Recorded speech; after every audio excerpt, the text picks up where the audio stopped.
I'm so sorry that I have a little bit sick. I don't sound like that normally. It's been a pleasure. It's a very honor to be here today again. And we have a few panelists sitting here. They are really contribute a lot to the Web3 communities and also the Web2 communities.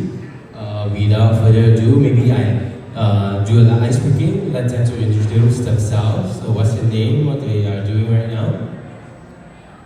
So, hi everyone, I'm Jaden. So, I'm a clinical pharmacist, ID pharmacist, working in the government hospital. So, I ventured into Web3 since 2022. So, happy to have a session here to sharing of what's my experience and my view. Hi.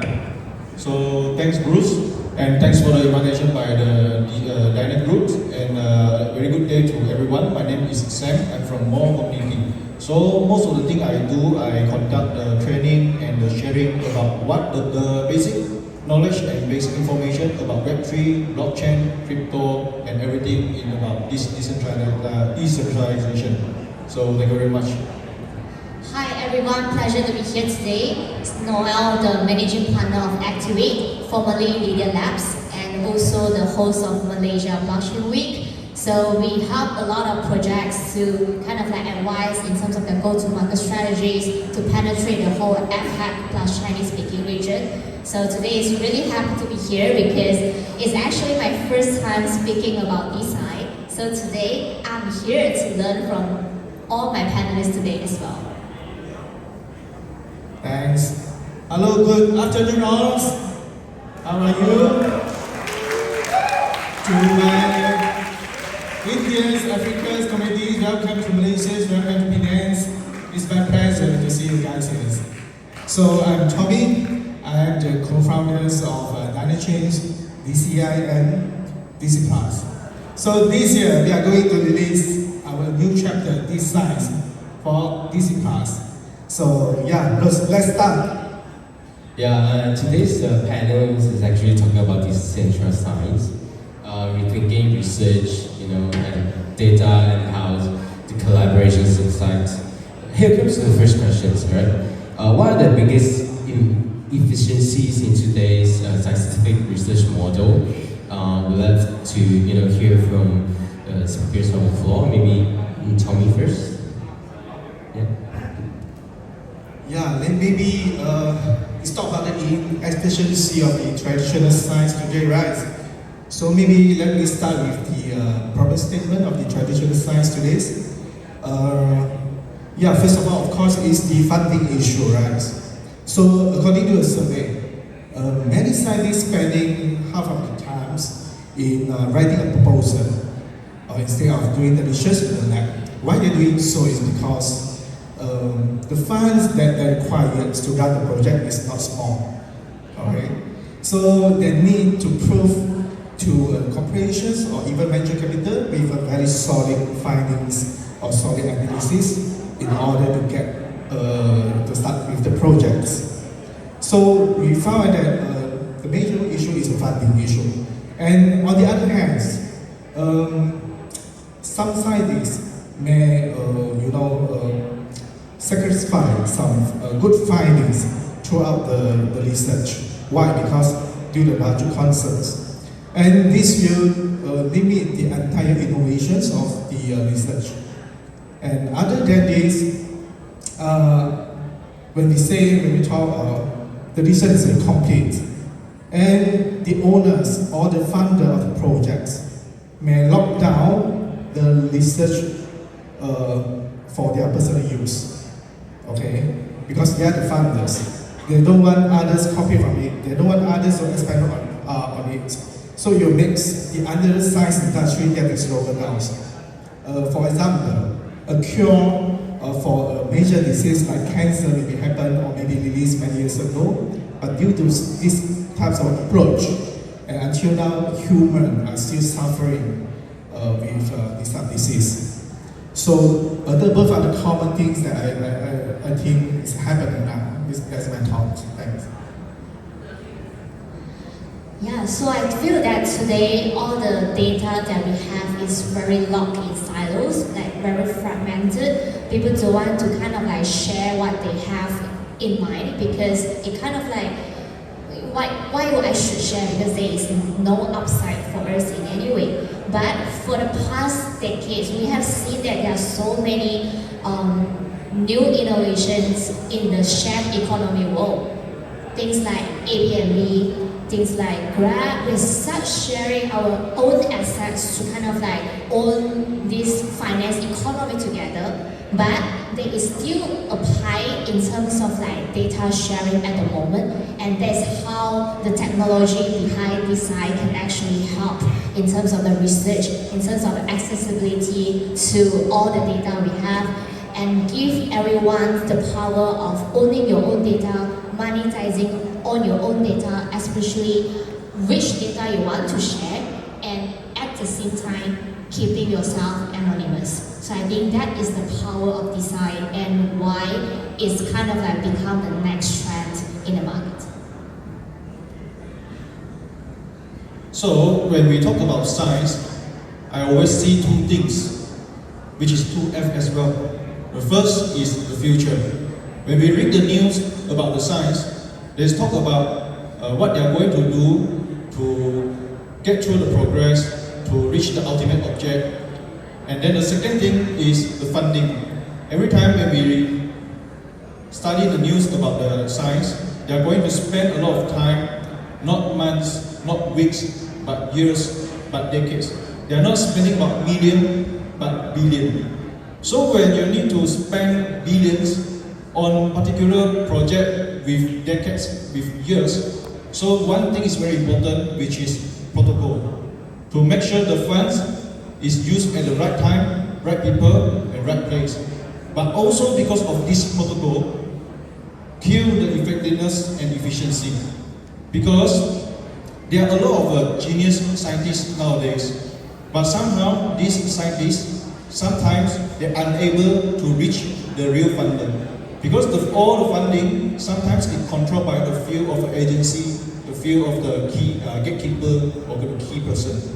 So when the scientists, they need to, like Mr. Tommy just said, they want to raise the fund, they need to spend their time to write maybe the proposal. But their expertise is writing formula, writing cost and effect, but not the business proposal. Business proposal is business admin department. So, but in design is different. Design open another possibilities for this science category by connecting the scientists to the science community. The science community doesn't need to see your proposal. They want to see your solution.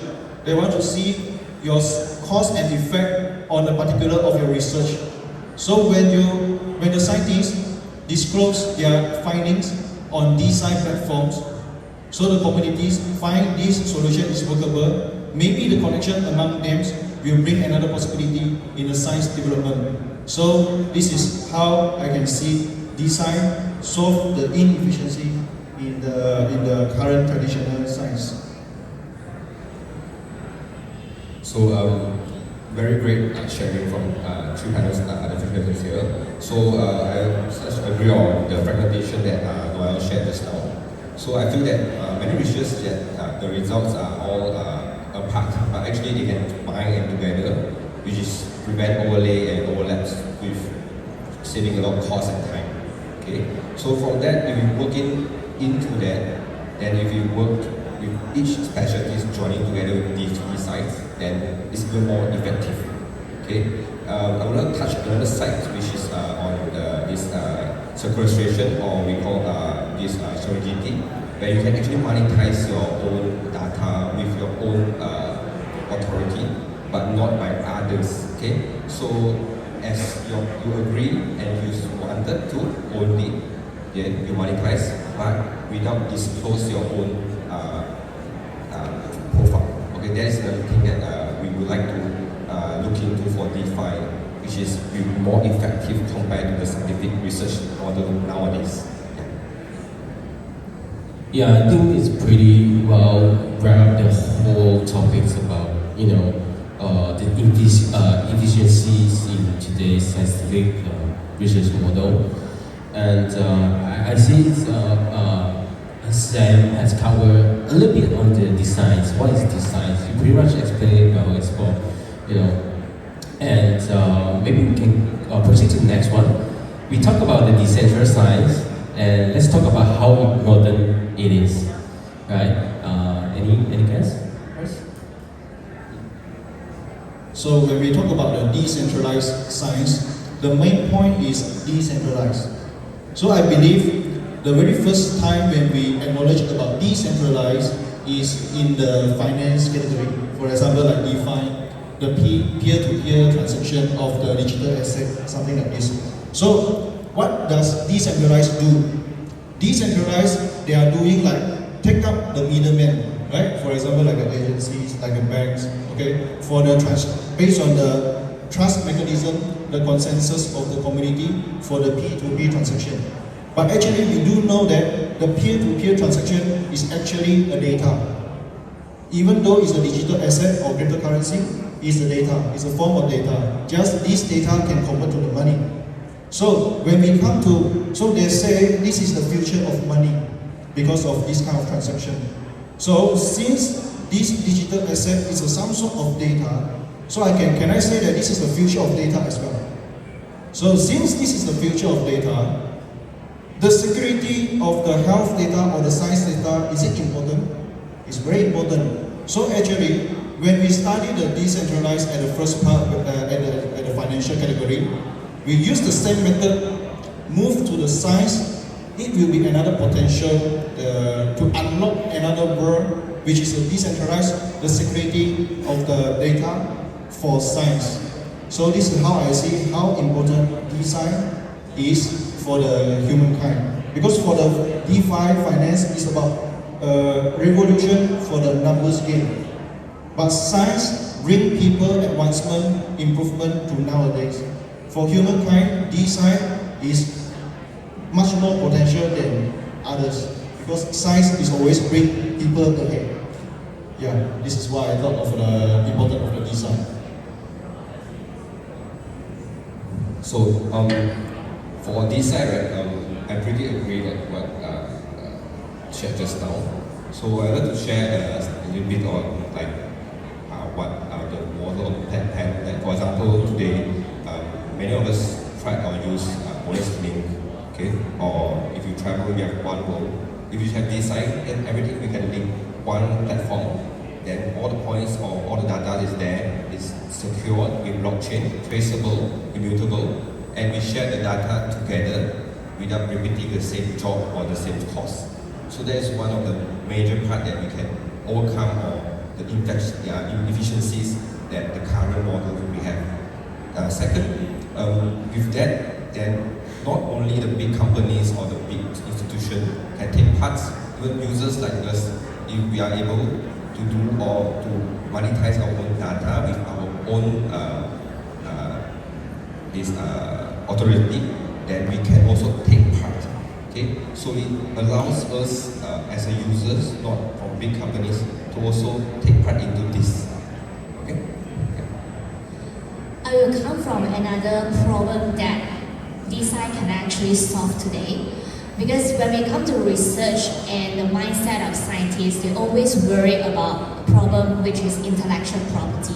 How they can prove that this research, after putting in so much effort, belongs to them. And this is the beauty of blockchain that can actually come to help, because all the data that's stored on blockchain is actually immutable.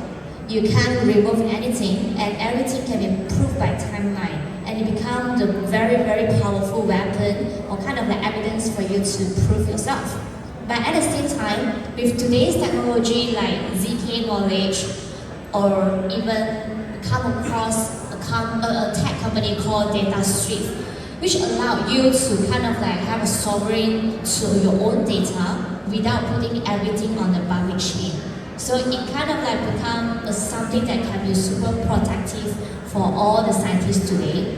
But of course, education is still needed. They still need to be aware of all these things that happens in the space that can actually help them So in terms of like the adoption of design, it still kind of take some time before we can come to realization.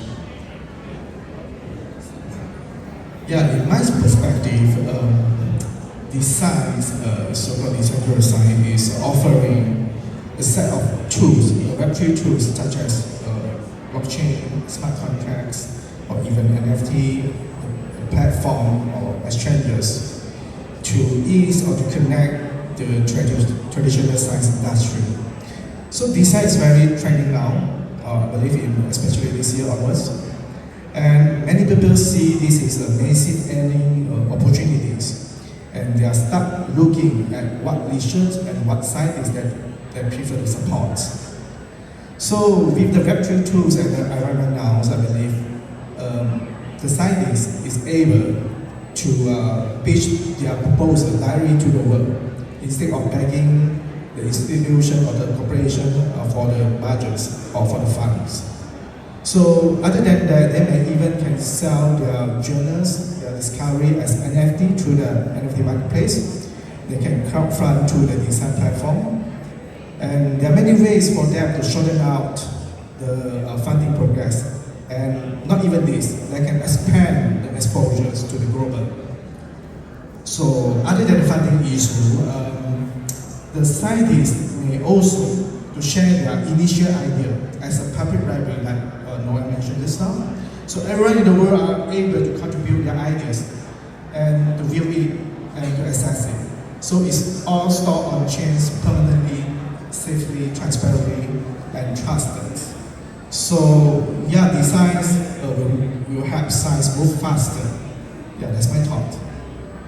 Yeah, I totally agree with that. I have to pull a little bit back to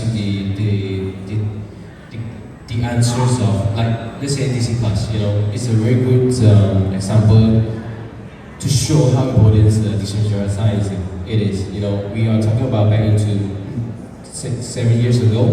There's nothing about decentralized science, such terms. We couldn't have science to put on change. There's nothing. But 5 years later, you see, well, where we come from. DC Plus is doing decentralized science things, necessary things, put everything on change, doing the mass adoptions and all things. It's a really good example to show how important the decentralized science is. And I think in the next 3 years, it's gonna be even faster or moving even quicker, which we never thought about. All right, we have talked about how important it is. Let's talk about how we, what kind of incentive model will motivate scientists to contribute or collab deeply. Anyone to take first? Okay, I just briefly talk about the common incentive model that may attract the scientists to join the design industry. So yeah, first of all, maybe it's called it as a working model. It's quite simple. We need to have a very solid project with a very reputable scientist with some good finding analysis. We tokenize it, we set the roadmap for them, and we set the milestone for them. So the scientists are able to claim the tokens of the projects while they achieve the preset milestone. So it's quite simple. It's called working models, but for sure there's many details behind the scene, but I just briefly talk about it. And the second one is so-called like IP ownership models. So which is offer everyone can join into these projects. So who contribute more will get more. So there is a DAO as government bodies to validate, to acknowledge, and to give the rewards to the contributors. So of course, DC Plus will having the hybrid models, okay, to incentive our professionals now, and of course to benefit to the end user. So we will release more information later. Yeah. Thank you, Tommy. And I think today with all the tokenization model, all these scientists can be actually verified. Their data can be verified through the community, because not every data is useful data, not every research is a good research, but with the tokenization model, it empowers the community to verify all this data, give their comment through the token itself. So it kind of like build an on-chain reputation identity for scientists, which can carry along for the long run. Because in the traditional market, if they come out with a patent, with a right research, but eventually they are just an employee of an institution. They don't really own this piece of patents, and in the long run, the royalty doesn't really go back to this person. But with all this decentralized tokenization and blockchain technology, we are able to have smart contract to govern different parties' rights and interest in this piece of information, in this piece of research, to make everyone to have some form of incentivization together. Alright, so when we talk about the incentive model for this science, okay, it's kind of a reward system for all the communities, all the parties that participate in the whole project. So each of them will get their reward by maybe like verified, by comment, by review, by the contribution. So this is a sort of the reward in token or in money. But what I see the incentive model is behind the money, which is the reputation. Because in science industry, the scientists, I think they will concern on the reputation more than money, more than their income. But somehow they acknowledge that when they have the good findings, when they put the effort on the research, they get a good, great result. They cannot simply post or explore their result to the public because it's easily to be replicated, to be copied. So, but they haven't reached the stage that to get the patent yet, because it's far from that. Maybe the scientist is too young, but young scientists sometimes can do a very great things. Okay, so design provide an opportunity, which is the blockchain. This blockchain, we have the decentralized, we have the transparency, we have the tamper-proof data protection. So which means with this help of the design, when scientists, they want to share their data, they want to disclose their effort, their work, their findings, their research on chain. So even though 10 years later, still the record will last long on chain, which is unable to be changed. So which means the finding or the research that these scientists today provide might nobody. But you cannot say 10 years later, this finding will become a tree, which means these scientists, they plant a seed for this finding, 10 years later become a tree. Okay? So when this one become a tree, will people remember this scientist? May not. But on chain, his record, his effort will eternally be recorded on this decentralized system. So this is what I see in the incentive model, which is for the scientist. When before he become famous,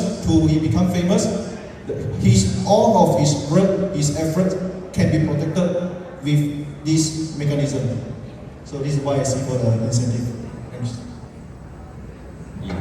Okay. So if you look into researchers or scientists, so when they publish a paper, usually we can know how many papers or how good are the papers by looking into this I-10 index or H index.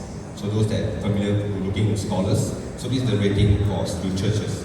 So the issue here is that apart from that, the researchers actually doesn't get the direct sharing incentives or the earning from the research. Most of them is actually sponsored, okay, or paid by big companies. So the value of the studies is actually well shared. Not well shared, okay, it's probably owned by the big companies, but not actually by the researchers. So that's actually one of the part that the intensive or the models should be improvised. Okay, so if we look into health fight, where we merge blockchain together, then we actually can tokenize this. Okay, we can even actually make it into NFTs for researchers. From that side, they can actually benefit more. Okay, so and we can also share the tokens or the research and the results that have more equal earning or values from the researchers' sides and the company sides, which is the sponsors. Thank you so much. Let me have a soft shield about Origo Fund before I move to the last question. Okay, you know, we talk about incentives to the scientists, to the project. Actually, Origo Fund is running with 4 unique created protocols and mechanisms that allows the project owners and the project supporters to get benefits or incentive respectively to the audience, and without dumping the tokens. This is how Origo funds are created. Of course, it's very complicated. I just to make it easier for you to understand, because we want to build a platform that players pump players, but not player versus players. So this is the core, the ideologies of the Origo fund. Yeah, last questions. Imagine 5 to 10 years, right, from now. What do you guys think about scientific breakthrough? Do you guys think it will only happen in a decentralized world, or it will happen in traditional world as well? The comparison of it. Anyone? Okay, I start first. So, yeah, in 10 years later, I wish to see all the scientists around the world are able to work together to find a cure, to overcome the major disease that we are facing right now. So with these science, we need to know, with this science, we want to see there's much more collaborations instead of competitions. So, yeah, we can work together to fix the problems, or to overcome the disease so that our human can live healthier and longer. So this is my own visions. And so why I established DC Plus, why we chose DC Plus to do this activity is because you want to be the pioneer in these regions. You want to encourage the scientists in this region to work together with us, because this is very new in our country or even in Asia, right? So this is why we want to stand up. And we have a strong background, we have a strong network and foundations to make it success. Thanks. Thanks, Tommy. Thanks, Bruce. So I think as a Malaysian, we are quite fortunate enough to stay in a country where medical is super accessible. But there are thousands, millions of people in the world, they are underserved and they are not as easy accessible to whatever they needed when they are ill. So I think in the next 5 to 10 years, with all the empowerment of researchers, borderless, where everyone can contribute their thoughts, their ideas of what is the right treatment to certain kind of sickness. Or if today I'm sick and I don't want to go to hospital, or I'm not capable of going to a hospital, I hope that I can find something online from the internet to help to cure myself, at least not dying at home. Or if I would love to travel around the world, but I have too many symptoms, signals that I personally cannot explain to the doctor by myself. I hope to have something that can record about myself, that pass to the right people to treat me. So I think all these problem statements are super important in the next 5 to 10 years, and I I believe there are already somebody that's trying to do something to using design to cure all this, but we still need time, and I'm really looking forward to have this kind of innovation. From my point of view, I believe in 5 to 10 years, there is no difference between design and traditional science. Because, alright, for example, when we talk about decentralization, the existence of the decentralization is to take out the middleman, right? So it doesn't mean that design is an enemy to the traditional science. It's just a solution for the traditional science to fix the inefficiency. Just like, let me take an example. For the last time when people want to get famous, they need to become a movie star or celebrity in a great platform like Hollywood. But nowadays, everyone has the opportunity to be famous by using the social media. So the same thing, design is open another door to another new world for the scientist. No matter he's somebody or nobody, as long as he's spent his effort on his work can be seen, and his work can be secure, his work can be protected through on-chain. Okay, so when we talk about this design in future, just like the last time DeFi to current the TradFi, so we can see 5 years ago DeFi and TradFi, they are like an enemy. But through the collaboration, through the pursuit by the government, especially United States government, to pursue the collaboration, the combination of the DeFi and TradFi, we can see that 5 years later maybe there's no DeFi or TradFi anymore because both of them combine together already. The TradFi can provide the solution or service about the crypto, and then the crypto side can provide the service for you to buy the share on their exchange. So both of them combine together. So maybe in 5 to 10 years later, when we come to the science, no longer design and traditional science, maybe traditional science as the combination of current design and the traditional science to another kind of a revolution. For example, maybe quantum science, latitude science, or other science. We don't know, microscience, we don't know. Maybe in futures there's another kind of science which is the revolution to this stage. So from my point of view, 5 to 10 years, both design and traditional science will become mature and combine together. So, thank you, Sam. So, from the sharing from Tommy and Emil's side, it triggered me one of my daily life experience with the patients. So, those days when you want to look for new options, okay, new recommendations, it's hard. Okay, with internet is faster. Now with AI, even faster. Okay, so you summarize everything. You look for your what data or what info you want, instance. Okay, so the kicker is that now we want to share. Okay, but share legally and with what we want to disclose and to share, protect our privacy. So at this point of the time where now we are able to integrate blockchain in.